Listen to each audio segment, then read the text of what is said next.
Dragon ball के episode 13 में तो फाइनली गोकू एक बड़ा सा मंकी मॉन्स्टर बन चुका है और वो पीलप सामा के कास्टल को तोड़ रहा होता है। यामचा ये देख के हैरान होता है क्योंकि अगर वो लोग यहाँ रुके तो वो भी कुचले जाएंगे। तभी गोकू पीलप सामा के रूम तोड़ता है और शू माई ये देख के हैरान होते कि इतना बड़ा मॉन्स्टर अचानक यहाँ कैसे आ गया।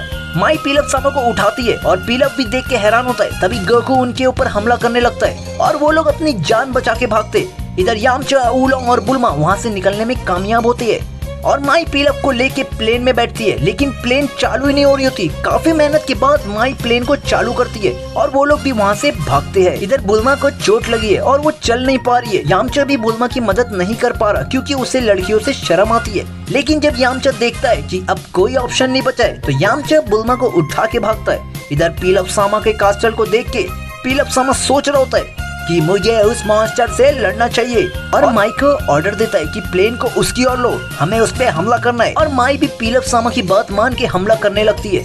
यामचा, बुल्मा ये सब देख रहे होते। तभी पीलप सामा को समझ आता है गन मशीन से कुछ नहीं होने वाला, तो मैं अब इसके ऊपर रॉकेट लॉन्चर का हमला करूंगा।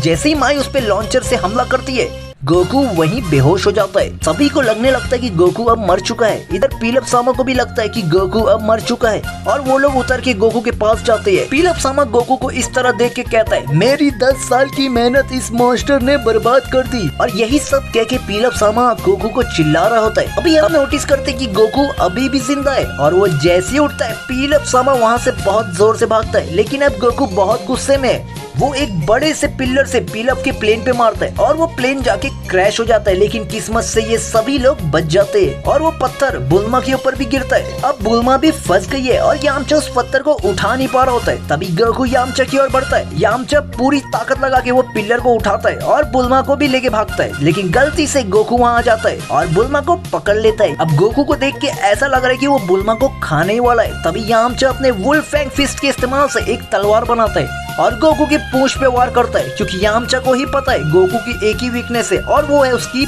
पूंछ। तभी यामचा उस पत्थर की तलवार से गोकू की पूंछ पे हमला करता है, लेकिन यामचा का ये वार भी बेकार जाता है। तभी पॉर और उलोंग भी गोकू की पूंछ पे बैठ जाते और यामचा ये नोटिस करता है कि गोकू कमजोर हो रहा है। तभी वो पॉर से कहता है, हे पॉर, जल्दी से एक बड़ी सी कैंची में ट्रांसफॉर्म हो जाओ। और पॉर जैसी ट्रांसफॉर्म होती है वो गोकू की पूंछ को काट देती है। उसके बाद हम देखते हैं कि गोकू अपने नॉर्मल बॉडी में आ जाता है। पीलप सामा को भी समझ आ जाता है कि वो मॉन्स्टर और कोई नहीं, वो यही गोकू है और माई को हुक्म देता है कि जाके उस बंदर को मार दो। ये कह के वहाँ से जोर से भागता है। माई और शू को भी समझ नहीं आता कि पीलप सामा इतना डर के क्यों भाग रहे और वो भी उसी के पीछे भागते हैं।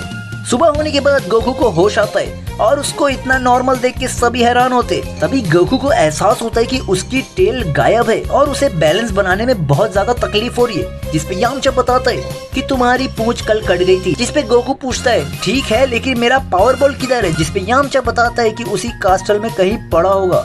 अब बुल्मा बताती है कि ड्रैगन बॉल अब अगले साल ही मिलेंगे, तो हमें वापस अपने रास्ते चलना चाहिए। लेकिन यामचा और बुल्मा सोच रहे होते कि अब हमें 1 साल और रुकना पड़ेगा। तभी ये दोनों एक दूसरे को गर्लफ्रेंड बॉयफ्रेंड बना लेते। उसके बाद गोकू भी बताता है कि अब तो मैं मास्टर रोशी के पास जाऊंगा ट्रेनिंग करने, ताकि मैं और स्ट्रॉन्ग बन सकूं। और ये लोग अपने अपने रास्ते निकल पड़ते हैं और हमारा एपिसोड यहीं खत्म होता है दोस्तों। और एक और बात, आप सभी लोगों का इतना प्यार और इतना सपोर्ट के लिए दिल से थैंक यू यार।